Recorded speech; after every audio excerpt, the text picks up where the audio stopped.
আমি, বিশ্বকবি রবীন্দ্রনাথ ঠাকুর। আমারই চেতনার রঙে পান্না হলো সবুজ, চুনি উঠল রাঙা হয়ে। আমি চোখ মেললুম আকাশে, জ্বলে উঠল আলো পূবে পশ্চিমে। গোলাপের দিকে চেয়ে বললুম, সুন্দর, সুন্দর হলো সে। তুমি বলবে, এ যে তত্ত্বকথা, এ কবির বাণী নয়। আমি বলবো, এ সত্য, তাই এ কাব্য। এ আমার অহংকার, অহংকার সমস্ত মানুষের হয়ে। মানুষের অহংকার পটেই বিশ্বকর্মার বিশ্বশিল্প। তত্ত্বজ্ঞানী জপ করছেন নিঃশ্বাসে প্রশ্বাসে, না, না, না। না পান্না, না চুনি, না আলো, না গোলাপ, না আমি, না তুমি। ওদিকে অসীম যিনি, তিনি স্বয়ং করেছেন সাধনা। মানুষের সীমানায় তাকেই বলে আমি। সেই আমির গহনে আলো আধারের ঘটল সঙ্গম। দেখা দিল রূপ, জেগে উঠল রস।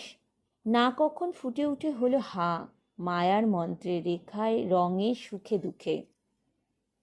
একে বলো না তত্ত্ব। আমার মন হয়েছে পুলকিত।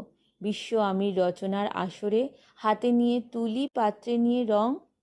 পণ্ডিত বলছেন, বুড়ো চন্দ্রটা নিষ্ঠুর চতুর হাসি তার। মৃত্যুদূতের মতো গুড়ি মেরে আসছে সে পৃথিবীর পাঁজরের কাছে। একদিন দেবে চরম টান তার সাগরে পর্বতে। মর্তলোকে মহাকালের নতুন খাতায় পাতা জুড়ে নামবে একটা শূন্য। গিলে ফেলবে দিনরাতের জমা খরচ। মানুষের কীর্তি হারাবে অমরতার ভান। তার ইতিহাসে লেপে দেবে অনন্ত রাত্রির কালি। মানুষের যাবার দিনের চোখ বিশ্ব থেকে নিকিয়ে নেবে রং। মানুষের যাবার দিনের মন ছানিয়ে নেবে রস। শক্তির কম্পন চলবে আকাশে আকাশে, জ্বলবে না কোথাও আলো। বিনাহীন সভায় যন্ত্রীর আঙুল নাচবে, বাজবে না সুর। সেদিন কবিত্বহীন বিধাতা একা রবেন বসে, নীলিমাহীন আকাশে ব্যক্তিত্বহারা অস্তিত্বের গণিততত্ত্ব নিয়ে। তখন বিরাট বিশ্বভুবনে দূরে দূরান্তে অনন্ত অসংখ্য লোকে লোকান্তরে এ বাণী ধ্বনিত হবে না কোনোখানেই, তুমি সুন্দর, আমি ভালোবাসি।